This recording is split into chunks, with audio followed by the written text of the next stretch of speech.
Yeah, we are back after a small break. Welcome, Shubham. We are here to discuss the India-Australia ODI series. After a long time, we're going to see Rohit Sharma and Virat Kohli playing for the Indian cricket team, and that itself is an exciting assignment. And looking forward to that particular angle of the whole tournament.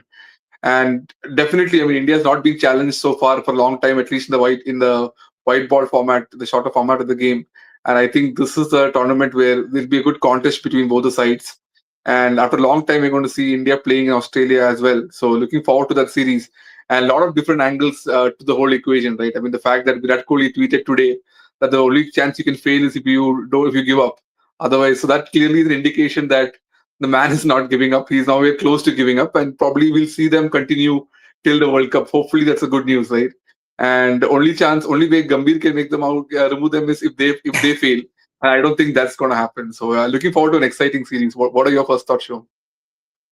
No, actually, bang on, Suresh. I think it's good to be back first of all, and Australia is always an exciting tour, right? I mean, the Test cricket is obviously the pinnacle, but even the ODI series, the T20 series, the white ball cricket basically also creates some sort of aura if you are touring to that part of the world. And I think India off late, the gap between India and other teams, especially in the white ball format, is widening with each passing day.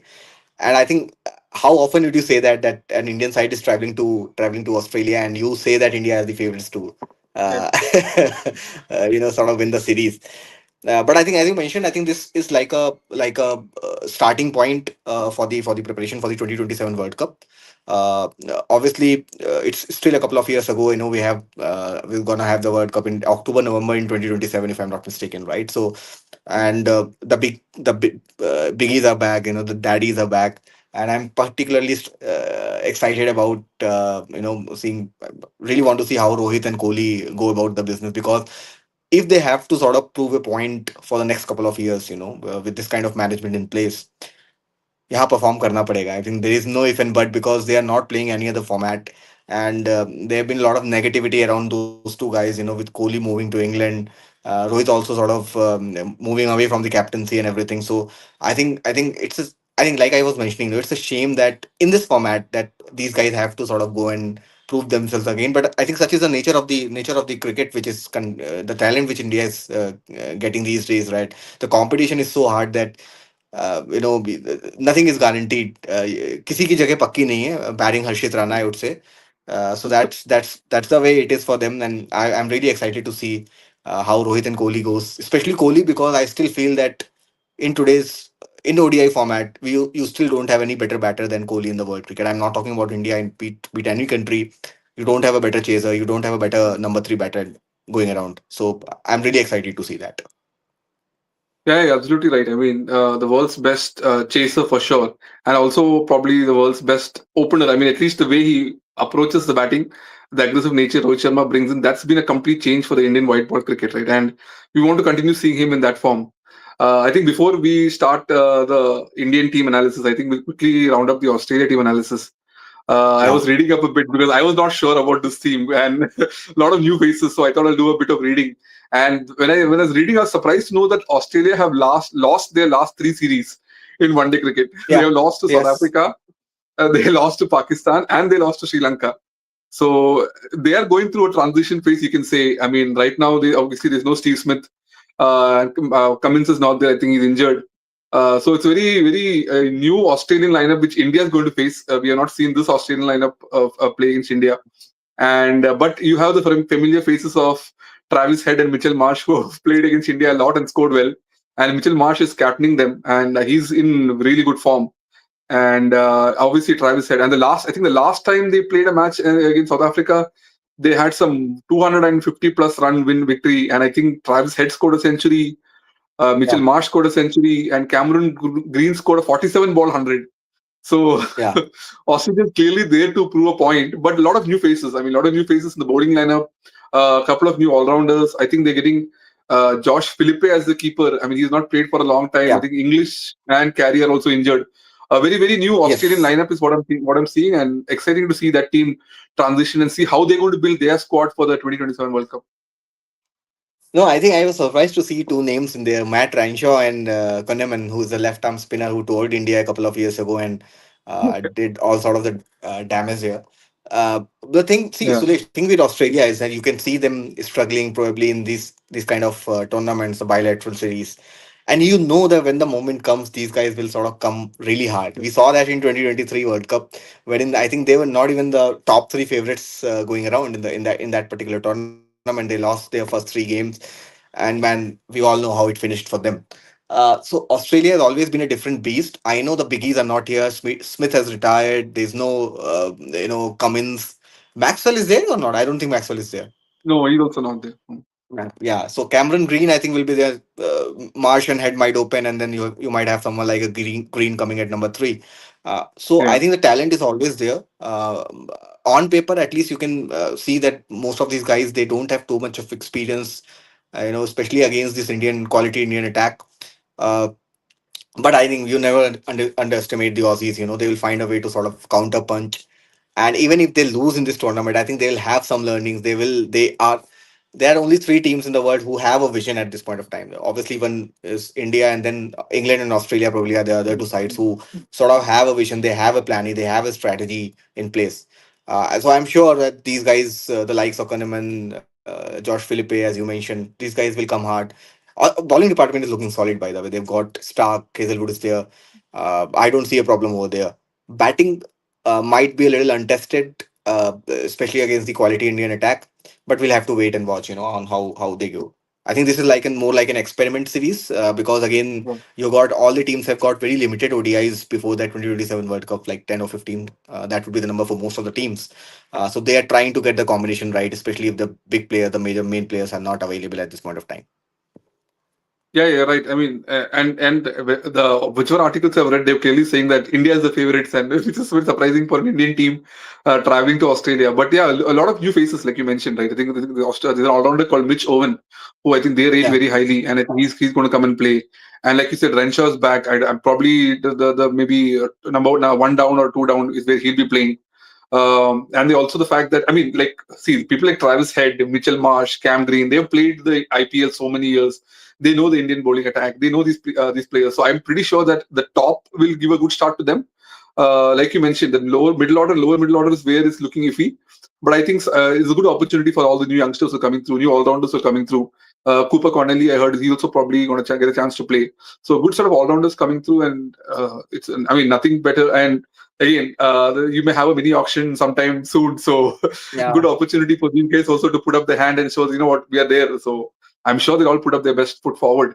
But yeah, definitely, I think the fast bowling lineup, I mean, there's no question. Stark and Hazelwood being back, and Hazelwood, man, I mean, what a performer! The IPL, one of the main reasons RCB won the IPL has to be Hazelwood, and just to see him back in Australia in that yellow jersey playing, it's just scary. And Mitchell Stark opening, as always, one of if you probably make a list of top Australian bowlers in ODI cricket, Mitchell Stark has to be there in that. So there's no dearth in quality, but I think yeah, some places where it's a bit untested, but overall with a good, I think it end up being a good mix of experience and youth for this Australian team.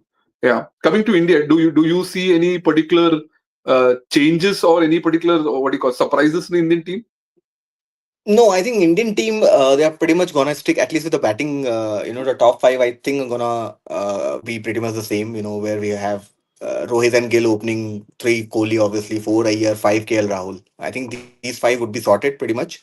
I see a case for Nitish Kumar Reddy coming at number six, Yeah. especially when Pandya is not around, and considering the fact that the World Cup is gonna be in South Africa, you need a bowling or fast bowling all rounder. I think that would be the X factor for any side in those kind of conditions, right? So I think Nitish Reddy is gonna play all three games, considering the fact that the balance he'll get to the side and then Pandya is not around, and you have there's always this uncertainty with Hardik Pandya. Uh, we have seen that in 2023 World Cup. We have seen that in the World Cup before. He always tend to get injured at crucial junctures. So I think they The will Asia they Cup would want also to in the ideally. finals. Yeah. Yeah, they would want to groom someone like a Reddy. So I see Reddy coming at number six. Then they will have either Akshar Patel or Washington Sundar at one of these two guys at number seven. I hope they play Kuldeep Yadav. and I hope that they are not Yeah. tempted. They might be tempted to go with both Sundar and Akshar to give that extra batting depth. But I really hope Kuldeep Yadav finds a place in the squad, because the quality of Yadav is such that he's gonna take wickets in any condition, irrespective of the pitch, irrespective of the wicket. I think he's got definitely gonna trouble the batters in any format, in any condition. So that's going to be number 8 for me, Kuldeep Yadav. And then you got three fast bowlers: Siraj, Arshdeep, and probably one of Prashit Krishna or Harshit Rana. I think they will definitely find a Okay. way to play a Harshit Rana somewhere down the lane, but that's going to be the squad more or less. I just hope that they are not too obsessed, as we have seen with the case with Gautam Gambhir's style, that he tend to go deep in the batting. So if that's the case, Yeah. then I think in that situation they might sacrifice one of the bowlers to get a place for say both Sundar and Akshar. Yeah, you're right. I mean, it's high possibility, right? That's the way he's always been playing. He wants a batsman at number 8 and a proper batting, bowling all rounder. That's what he looks at number 8. So, I mean, Kuldeep may face the axe, but very unfortunate. Like, I mean, like you said, right? Yeah, He's probably in the form of his life right now. yeah, Kuldeep Uh, के साथ तो नहीं होना चाहिए. I'll tell you why. Because you don't have any wicket taker in the middle overs. Now with Bumrah is also not there. I think they are trying to do the workload management for Bumrah, considering the fact that he'll play the 2020 format. He's not there in the ODIs because they still yeah, have a couple of years for that World Cup. So I think they're trying to sort of manage his workload.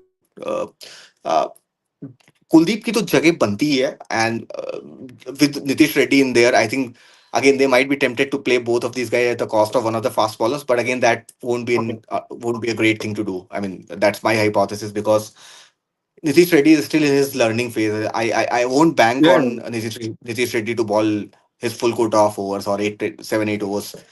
He's like more like a 4 5 or 5 6 overs kind of bowler at this point of time. I hope he proves me wrong, yeah. and that would be a blessing for India. But at this point of time, I won't bank on someone like a Reddy to give me full quota of overs. Yeah, no, and you're right, and very unfair for Reddy also, right? I mean, suddenly in Australia, you have been asked to bowl 10 overs. It's very unfair for a new. I mean, yes, he's been there in the circuit for some time, but India's never really tried him as a proper all rounder, and this is going to be the test for him. And if he's expected to bowl all 10, I think it's really unfortunate. And not going in with three fast bowlers in Australia, it's a difficult call. I mean, you would want to have to. I mean, if one of them has a bad day, then you're left with only two. So it's a risk you're taking. So I'm not sure what approach he's going to take, but yeah, Gambhir has always preferred guys who can bat, and it's unfortunate that I mean, if your seven can't bat, then I don't know what your eight can do, but that's just not the way he thinks. Yeah, I mean, I'm excited for Rohit Sharma being back. Let's discuss that part as well. And again, Gill took whatever said and done. I mean, unfortunate criticism for him, right? You can't blame him for the selectors, whatever selectors want to do. I mean, he's being groomed as the next captain, but good opportunity for him as well. I think he's having a really good form. I mean, in ODI cricket, his form has been amazing. You can't question him for his form or his skills, right? And he deserves to open. Do you think somewhere down the line, will they look at Yashasvi Jaiswal? Will he be coming into the picture, or it's just more of a backup right now? I think that's a tricky one. First, let's talk about the captaincy saga. Mm. One thing is pretty much clear, that the management is not convinced about Rohit Sharma. Let's keep Kohli aside for a moment. That Rohit Sharma will play till 2027, considering the fitness form or whatever the reason might be. Because the only reason why you'd want to move on from Rohit Sharma as the ODI captain is that you're not certain with his future, right? And which is a fair call. अगर certainty नहीं है, you'd want to groom someone else who can lead the side in 2027, right? You don't want a situation wherein just 6 months before the World Cup you realize that oops, Rohit is not going to play the World Cup, and then you have to find a new captain, which won't be a good thing. But for me, I think is Shubman Gill the right guy? I think he's done well in the test format. He's still young. He'll learn. But for me, I think Shreyas Iyer should have been the guy to lead this, at least the ODI side. He's got the experience. He's got the right head on the shoulders. But again, considering the rapport which he has got with the coach, I think that definitely was not going to happen. I'm surprised that they even made him the vice captain of the side. But good for him. And I wanted to see Iyer probably. I would have probably picked Iyer ahead of Gill for the next couple of years, and then see how things go. Maybe after 2027, if you want to make changes, you can have Gill as your all format captain. That's number one. Number two, I think if you talk about Yashasvi, now again the same situation. If Rohit Sharma is not gonna play till 2027, you want Yashasvi to have some game time because he's your third opener. And it's a surprising fact that he has not played a single ODI yet, right? If I'm not wrong. Did he Mm. play any ODI Yeah, last year against Sri Lanka? I'm not too sure. I'm not too sure. Yeah, No. So, considering the talent, the temperament, and everything, I think it's a shocker and it's a shame that he's yet to get a game in the 50 over format. But that has been the Indian side. You got top three sorted, and now the questions have started to arise considering the form and fitness and the future uncertainty around the future of Rohit Sharma's and Kohli's. I think that's where I hope he gets a game, just because. Uh, you would want him to put on his spot and see how he reacts. Um, so I hope he gets a game, at least one game somewhere, maybe the second game or the third game, considering the situation where we are in. I think he should yeah. definitely get a game. No, you actually bring up a very interesting point, right? I mean, it's unfortunate that always Rohit and Kohli are clubbed together, right? But if you look at it, Kohli is probably actually is in a really good form of his life. I mean, and it's a format which is like he can play to the back of his hand. It's that easy for him. So Kohli's place is completely assured. There's no question about it. Rohit, there are two things, right? I mean, the way he plays, the nature of the way he plays, there is a possibility that the form can go. I mean, you may not get those starts which you want to get. He playing aggressive cricket, and the fact is fitness, right? I mean, he's nearly 40s. So, in 2027 World Cup, do you want somebody younger? Can he field all those 50 overs? Those are always questions that are going to come. So, I mean, if you are iffy about Rohit, then should you look consider Jaiswal? I mean, or maybe I don't know, just throw a complete curveball and let Jaiswal and maybe Rohit open, and maybe Gill can come one down. But I mean, obviously that's not going to happen. But if you really want to think of the future, I think Jaiswal should be looked into and be given the opportunities. But yeah, I don't think that's going to happen. But I think Kohli, I mean, what an opportunity for him, right? I mean, what an opportunity for the Australian fans. I think pretty much everybody knows that this could be the last season where they're going to see both Rohit and Kohli in Australia for sure, the last time. And what an opportunity for the Australian fans to play. I mean, Perth. I don't think India has ever played in this new ground in Perth. So it's something which even those fans can come and watch and be excited about. But really looking forward to Kohli coming back. And I mean, if any place other than India, if you want to watch Kohli, it's Australia, right? The history, the fight, the fight he brings, the Australians love it. I mean, other than the Indian fans, I think he has the biggest fans in Australia, and they love his attitude, they love his temperament, and what a stage for him to show. And the tweet also today, clearly he is completely pumped up. He wants to play the World Cup, and this is a first stepping stone towards that. And looking forward to big daddy hundreds from Kohli. No, actually, Australia is one place where you gotta, as a cricketer, you gotta earn that respect from the fans. You Yeah, you saw that with Dravid, you saw that with Lakshman, Tendulkar, and then Kohli. If I go in the recent past, where I remember when he toured for the first time in 2011, 2012 in that Test series where he got 100 as well at Adelaide, and he was booed. He was the bullied. middle finger He's and obviously he's not someone who will get bullied easily, but by the time that next tour, 2014-15 tour, that ended, I think he pretty much was there right on top, and the Australian players, media, and the fans, everyone realized that this is one guy who you would not want to mess with, right? And even after the last red ball tour here, I think Kohli is one player who's like widely respected in Australia by all these actions, by the media, by the fans, by the former cricketers. Everyone is like really hold high respect for Virat, and that is something which he has earned. Uh, so I'm sure he's gonna enjoy his time, and for sure, I don't see him playing any more cricket in Australia after this tour. Um, but I think I'm still hopeful. I think I'm pretty sure about one thing. The form is going to be really critical for both Rohit and Kohli, because the management, the Gambhir, the Agarkars of the world, yeah. I think they are just waiting for that right moment where probably one of these guys or both these guys are not scoring, on a consistent basis, and they will be dropped. They will be axed. They are just waiting for a moment. I hope both these guys come out hard, strong, prove a point. Hit those big hundred. For Rohit, I think even if he's able to give those quick starts, I think that will be good enough. At this point of time. So I'm just waiting for that. I'm pretty sure ये बैठे हुए हैं कि भाई इनकी form जाए 3 match में.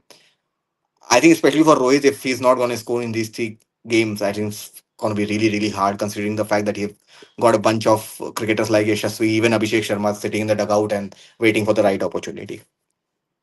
Yeah, yeah, you're completely right. I mean, before these guys can take a call, I'm sure Gambhir and Agarkar and company will say, okay, tata, bye bye. Just like how they did it for the other formats as well. And it's very unfortunate. I Yeah. mean, I really hope that that scene doesn't come through because, man, I mean, one of the greatest ODI players, right? And he deserves a one last shot at the World Cup. If Rohit Sharma does not have an ODI World Cup in his name, it is just sad for ODI cricket. So the Yeah. guy deserves one more chance. And the 2023 World Cup, I mean, the team gave it everything. It was just one bad day, and I think he deserves it one more chance.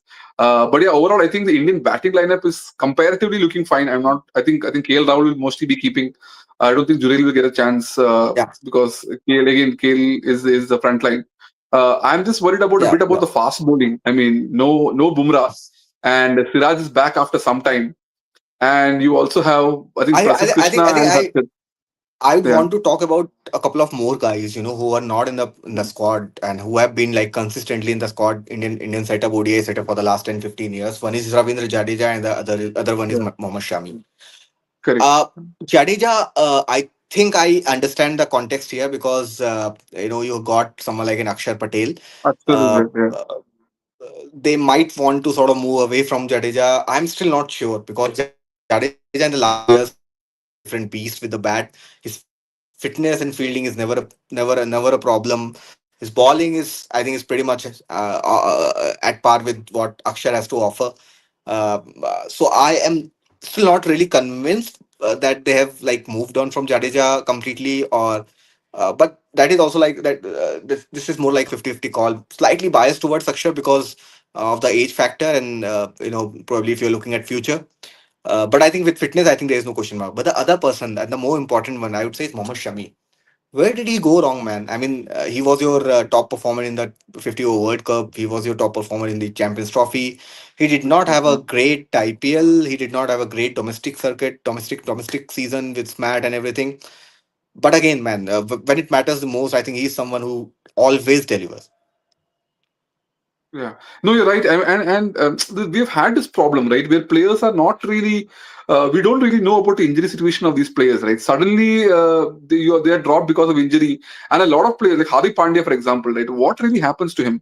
And same thing with Shami. I mean, is there some sort of a mismanagement in the injury of these players? I don't know. I think recently even Shami came out saying that it's not my job to tell people what's my injury status. Yeah. So I'm assuming that he's being tracked and they feel that he's not fit yet. That is the only reason probably that they don't want him in the squad. Otherwise, like you said, right? I mean, India's highest wicket taker, joint wicket taker on the Champions Trophy. He's probably one of. I mean, the 2023 World Cup. What a performance he had, right? I mean, that spell against New Zealand. So I mean, I don't understand why you wouldn't take a Shami other than the injury factor. But if it is the injury factor, then why not let people know? Why not let people know this is the reason why we're not taking him? He will need 6 months of time. Post that, let's find out and see how he play. But not even mentioning him, not even giving a proper reason why it's happening, it's just creating doubt in the fans' mind, doubt in terms of Shami himself. And I really hope that it's managed better, man. Because see, to be really frank, we don't have much left in Shami's career. It's probably a couple of years more. And even during those times, if it's not managed properly, it we'll probably see the last of Shami, and it's very unfortunate. No, I think you're talking about the management. I think it's a very important factor here because I feel since the time Gambhir has become the coach, since the time Agarkar has been the chief selector of the team, I think the management is something which is all messed up. The communication between the management and the players, the way Agarkar sort of does all his press conferences, I think it is bizarre more often than not. And similarly in the here, I think you gotta show some respect to the guys who have been serving the country for the last 10-15 years, man. I mean, it's not an easy task to do.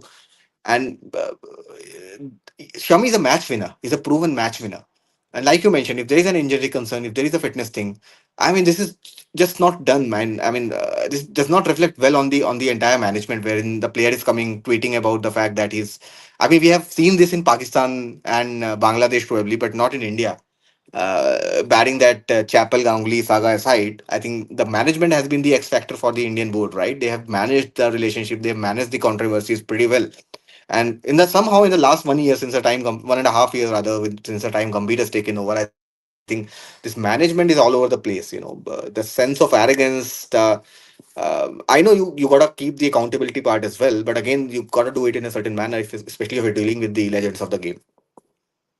Yeah, and exactly. I mean, the like a lot of people have complained about the whole communication part, right? And somebody like an Agarkar who's a fast bowler himself, you would expect some more empathy from towards another fellow fast bowler who's probably in the twilight of his career. And it's not easy, man. It's not easy for a fast bowler to have to go through injuries, right? Because you never know how if you can come back or not from that. And if there's no proper communication, it's very difficult for everybody involved and unfortunate. But I think that's also putting the Indian team in the Indian bowling lineup in a bit of a pressure because somebody like a Siraj, he's not played. He's not played for almost a year in for ODI cricket, and he's coming in new. And you have Prasidh again, who's not really tested in this format. And Arshdeep, yes, didn't play the ODIs. I mean, didn't play the England series as well. So he's also been not really fully tested. So it's a really very new, untested bowling lineup which is coming through. And fortunately, the Australians' batting lineup is not that great right now. They're also going through a transitional phase. Maybe easier because of that, but otherwise, I think this sort of decision and the fact that Bumrah rested. I mean, I don't know. You play him in the West Indies against the West Indies batting lineup, which is a complete joke. And then against Australia, when you need the guy to put in the yards, he's not there. So I don't understand the whole policy also. And suddenly that bowling lineup is looking very exposed, is what I feel. I mean, Bumrah is an interesting use case. I think he'll have some case studies going around in a couple of years' time, for sure. But keeping Bumrah aside, I think I'm all in for giving youngsters a go. The likes of Prasid, Arshdeep, Harshit Rana, even although I'm not a fan, but still, But there has to be a better communication is the whole point. Even if Shami is not fit, at least mention him. At least that we are monitoring his fitness, we are monitoring his form. He's still there in the mix of things. I think that is the kind of handling which needs to be done here. And I think considering the fact that you got a couple of years for the World Cup, I think it's all fair and square that you got to try a couple of new folks, who have not been like you mentioned in this format. I think neither Prashit nor Harshit has got any experience in especially in those conditions, right? You suddenly have Siraj as the leader of the pack, who himself has not been in the side for the last 1.5 years. He was not there in the Champions Trophy setup. Yeah. Suddenly, out of nowhere, he became the spearhead. So I think somewhere the way in the things in which the manner in which the things are getting managed is questionable to me. Other than that, I think I'm all in, for trying out new things, especially in these bilateral series. That's the way you are gotta take these kind of tournaments, especially the fact that you don't have too many ODI games going around anymore. You gotta take every opportunity very seriously and get something out of that. Yeah, exactly. And from the likes of it, I think, I mean, yes, we know that India are big favorites. I think they lost what, one out of the last 15 matches they played. So I think India are going in favorites, but I think the way there are chinks in both of the armors, and both of them will try to take advantage of that. But overall prediction time, I mean, if you want to give any particular prediction, I personally think it's going to be India series. Maybe Australia may pull in one match, so maybe a 2-1 is what I feel with that one coming through a Travis Head crazy innings, typically, which he does always, and we have no answer to that. So maybe that's my prediction too. And what are your thoughts? No, I think 2-1, wherein feel that India is gonna close the series in the first two game itself, and probably they will lose the third one, wherein they might be tempted to do some experimentations and all. Harshit Rana. Harshit Rana Harshit Yeah, Rana will be there. great. Rana Yeah, जी को yeah. कोई नहीं हटा सकता भाई Rana ji. If he doesn't play all And three. he and no and the funny part was Gambhir came out with a justification Oh, yeah, for Harshit Rana that yeah. this is You so shouldn't make unfair. personal attacks against him or Uh, something. which is fine. Malab, you should not do any personal attack on anyone. Gambhir has been doing personal attacks for I don't know for how many years now. Be it Dhoni, be it Shastri, be it Kohli, be it Sharma, anyone. I think he has been doing personal attacks on pretty much on everyone. It's Yeah, ironical that it is coming from his mouth, but again, I'm all in for not bullying anyone, especially if it is an Indian guy. You want someone like Rana to perform because the fact of the matter is that other than Bumrah, we still don't have a solid pace attack in the shorter format. Siraj is pretty much there in the red ball cricket, but not in the ODI format so much. So maybe someone like an Arshdeep could come out really hard in this particular one and cement his place for the World Cup. I have really high hopes from Arshdeep, and I have always this complaint that he's not being properly utilized, just like Kuldeep Yadav. So probably this could be his breakout series in this format.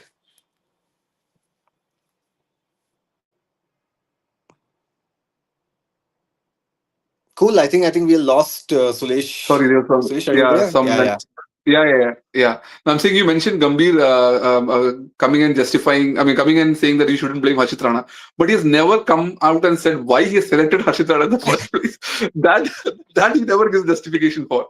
If somebody attacks Harshit Rana, he's there to defend first. But why is he there in the squad? That answer is still a mystery. So, yeah, I hope this series gives some light, spread some light into why Harshit Rana is there in this. I mean, this squad, and maybe that's one thing to look forward to in this series. But yeah, excited for the match. I think it's the first match is on Sunday, and looking yeah, forward to that. And we'll definitely track the series. I mean, we'll hope to see if we can come post every match and give you an update on the yeah, yeah. series and how each match has progressed. And looking forward to watching the matches and staying in touch with you guys. Yeah, thank you, Shimon. Thank you, Sulesh. See you. Bye.